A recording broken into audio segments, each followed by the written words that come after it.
do want to touch on one subject which you alluded to briefly, especially when we're talking about the third world. I really hate this sort of Western white savior thing.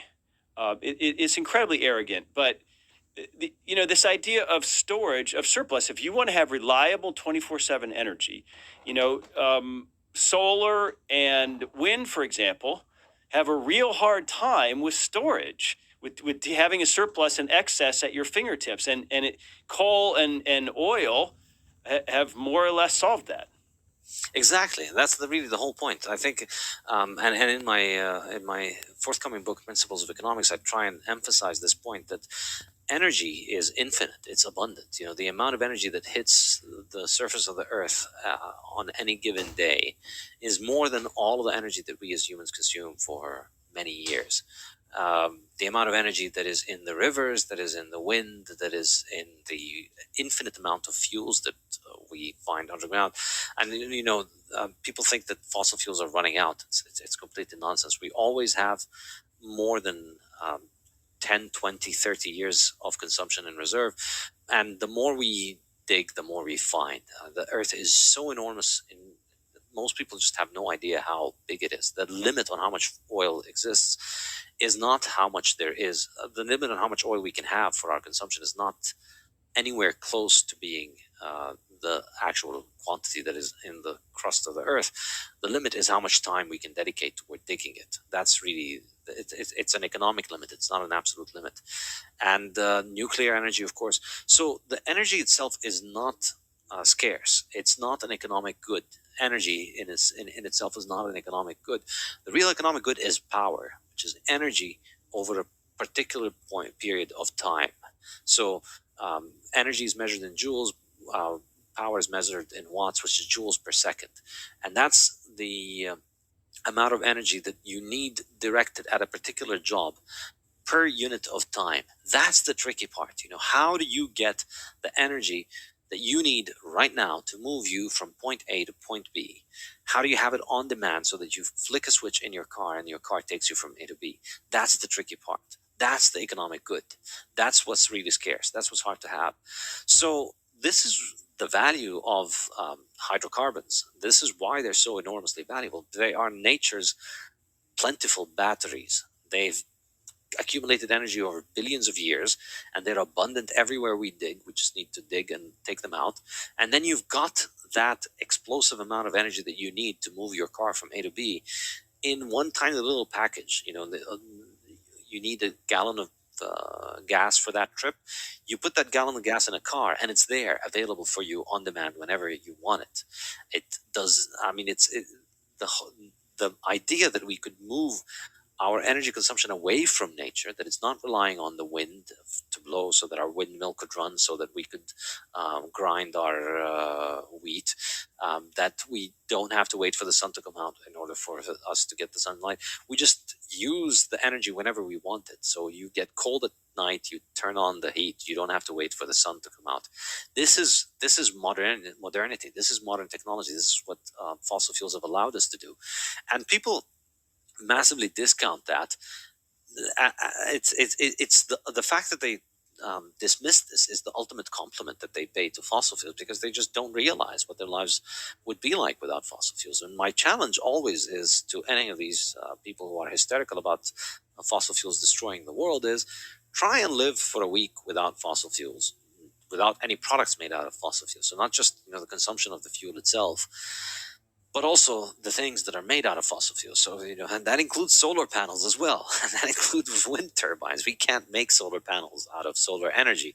You need enormous amounts of coal in order to make those things happen. That includes all electronics, which are made out of coal. And of course, many other substances that we have to use fossil fuels to dig up for.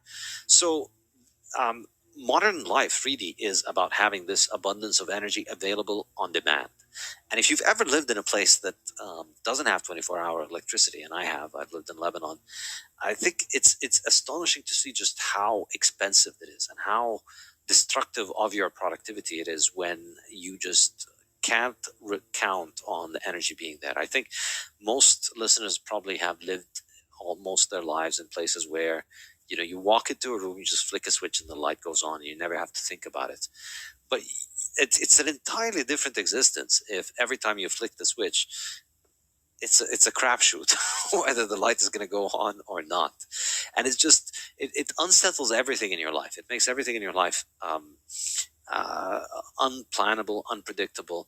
And now in my case in Lebanon, it wasn't that bad. It was out for a few hours a day.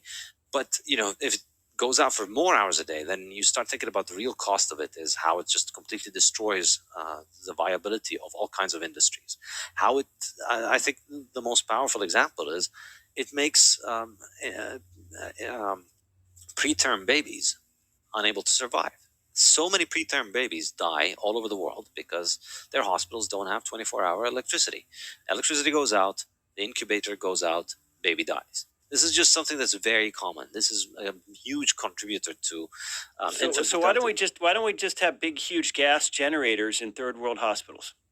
Because that would be bad for the climate, and that's the insane death cult that we are having to deal with. I mean, this is, and I highly recommend the work of Alex Epstein. He's written a great book called The Moral Case for Fossil Fuels, and he's got a new book coming out in the next month called Fossil Future.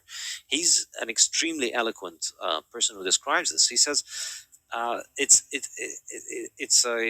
really a cult. It's an ideology that views humans as a burden. And I think it's completely incoherent, obviously, because if you really believe that, the first thing you would do is just kill yourself. Like, if you really thought you are a burden and that the earth, the unimpacted earth, is the thing that you would strive for, kill yourself and help bring us closer to the unimpacted earth. But of course, all these people cling on to life. And, Paul Ehrlich is now in his 70s or 80s, and he's still going on about how humans are a horrible thing. He's been doing this shtick for 50 years, and it's never occurred to him to take the obvious solution there. But yeah, I think it's a very dangerous ideology because it looks at humans as a burden, and it looks at the earth as a thing that we seek.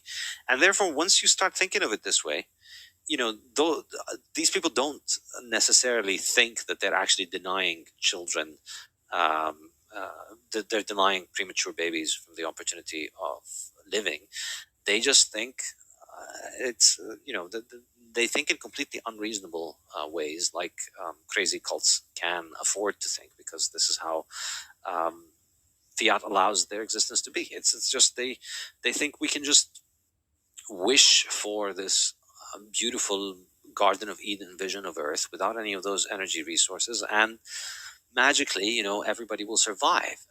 We won't have, like, I don't know whether they think we'll have electricity. Some of them think we can have electricity from, solar and wind and angel farts or whatever. And some of them think that we don't need electricity. We need to go back to primitive life, and primitive life will be much better. But, obviously, coherence isn't their strong suit here, and accountability obviously isn't an option. These ideologies are financed by fiat. These insane ideologies and the insane college professors and the insane media outlets that are promoting this stuff, they don't come from any kind of real place where you have to make sense in order to in order to keep your job. They live in a world in which you just need to make the right noises and you continue to make your salary. Well, I think too, safe part of it is, oh, the premature baby dying. That's just, a regrettable thing, but they don't connect it to their policies because they're not looking at the alternate universe where, we have freedom.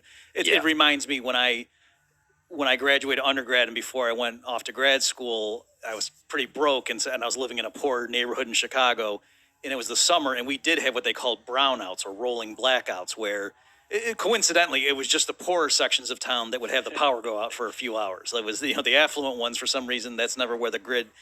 And the people around, like, at that time, I knew enough about free market economics that I was like, oh, this is because the government, is running the electric grid. That's why. And people are like, oh, no, it's because it's really hot and people are, running their AC too much. And I was saying, well, we're not running out of beer. People are drinking more beer when it's hot, but yet that's showing, isn't it a coincidence that the stuff handled by the private sector, it's fine when there's a high demand, but yet the stuff that, the water, you can only water your lawn every Tuesday and Thursday now because there's a drought. And so, but they didn't, they just blame it on, just like in the Soviet Union. Oh, there's massive, crop failures or there's drought. It's not that the Yeah. system has anything to do with it. Yeah, it's astounding for me. Like, you see the governor of California last summer going on Twitter and telling people, what was it? That, try and cut down on energy in the afternoon because everybody's consuming a lot of energy, and it's just been normalized. And you talk to a lot of the people that get to experience this, they've come to accept that somehow there's something that technically makes it hard to have 24-hour electricity in the summer. But California has had 24-hour electricity in the summer for many decades. It's a trivial problem that was solved in the early 20th century and has spread all over the world throughout the 20th century. And it's really a political problem. It's not a technical problem. There's never a problem with it. Like, really, it's very simple. You just get a generator, you put some fuel in it. Could be diesel, could be gas, it could be coal. And then you get electricity, and then you connect it to a wire, and you connect the wire to the house. And you just need to figure out how big your engine needs to be, depending on the demand. And you make a margin of safety so that you have more. And that's it. The wires will handle it. There's nothing about the hot temperatures that makes it. Places like Qatar and the United Arab Emirates and Saudi Arabia, they get 24-hour electricity in the heat. It's not a miracle. It's not something that's miraculous to achieve, but it's been normalized in people's minds. It's just, well, it got hot, and so we can't have electricity. And of course, the really fascinating thing I find here, and I'm really looking forward. Well, not looking forward to it, obviously, but it's inevitably going to happen at some point, which is when we're talking about putting all the cars electricity demand, of making all the cars electric, and then adding them onto a grid that is struggling to handle people's air conditioning. What's going to happen with that? We're already beginning to see this rationing of charging.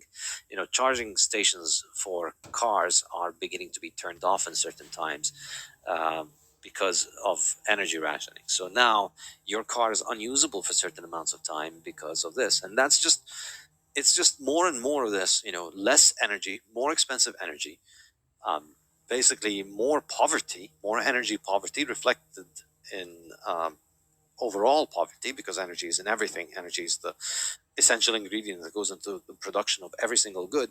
So everything is becoming more expensive. We're just becoming poorer. And people are normalizing this because, the science is coming up with all kinds of new stories about why this is good for you.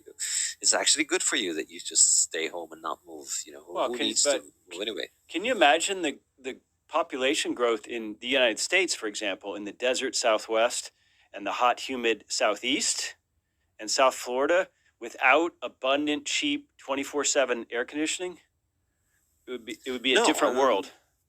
Absolutely, and this is why the South, the hottest areas in the South in the U.S. were very sparsely populated before air conditioning. Florida and Vegas would not be where they are today without air conditioning.